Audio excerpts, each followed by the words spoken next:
We're going to call up Sean. And I'm not quite sure what Sean is showing, but Sean will tell you. Yeah. Hi, I'm Sean. I'm showing my game tile to tile. I just have to pull up my presentation. Is it on Discord? How did I link it? It's in the browser. Yeah. Mine's a PowerPoint. Let's see if it'll. Let's hope PowerPoint will open. It will not. I think you can open PowerPoint in. This won't be. You'll have to send me a link to that, because this is not my Google account. Yeah, I think. I see your. I think you can open PowerPoints in. Yes, that's a good point. Google Slides, I think. Yeah, it does.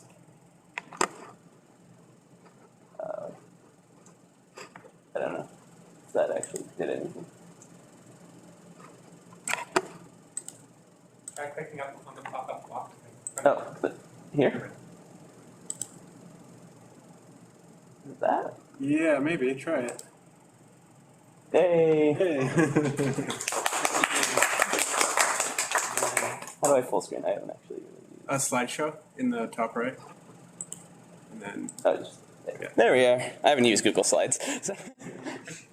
So yeah, I'm just doing my postmortem on like my actual icon presentation mostly, like my experience with icon. So it's about my game Tile to Tile. It's very similar to a lot of people. It's my first game that I'm planning on releasing on Steam. Pretty much your exact same timeline. Started in May, hoping for end of August.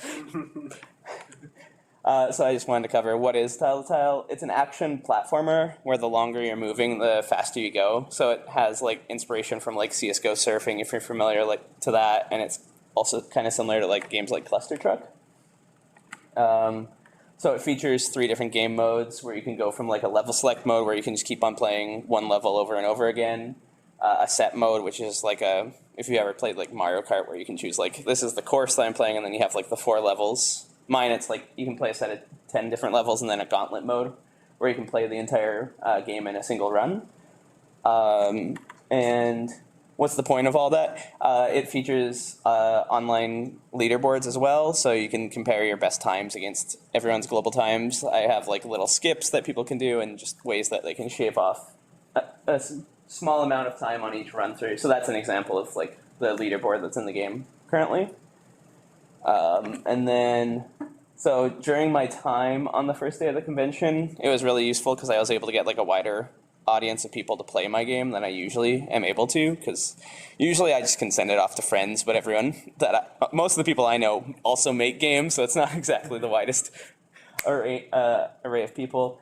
So I took notes on what parts people were struggling with. I noticed one particular level was quite challenging for a lot of people, so I made fixes for that. And then I also got to see like that a lot of people actually would stay playing the game for a long time, which was a great sign, because like I had one person play for like 20 or 30 minutes straight at the booth, which is like awesome. And it was also good because I got more blunt feedback, because friends won't always tell you the truth if something sucks, but strangers don't care that much sometimes. Yeah. So yeah, what did I learn? The most popular levels were those that focused on the newer mechanic I had, which was like the more speed-based, because I also had like a memorization based mechanic, and people weren't as big of a fan of those, so I kind of am pivoting my main focus of the game to just follow what people enjoyed more. Yeah, as I mentioned, some of the levels also had way too high of a difficulty level, so I wanted to turn those down or add more introductory levels before those showed up. And yeah, overall it seemed quite addictive to a lot of people. And yeah, the changes that I've made, they now have a higher emphasis on building up speed, so I have a new level that I made where it's like you can go upwards, build up speed, and then make this long jump that you wouldn't be able to make otherwise. Earlier levels have been made easier to allow easier entry into the game, and also the game mode options have better descriptions on what they do, because I found like people would always just go with the first one on the left, not exactly knowing what each one did. And then, shameless plug, here's the game page on Steam. Yeah, that's my presentation, and if anyone has any questions. But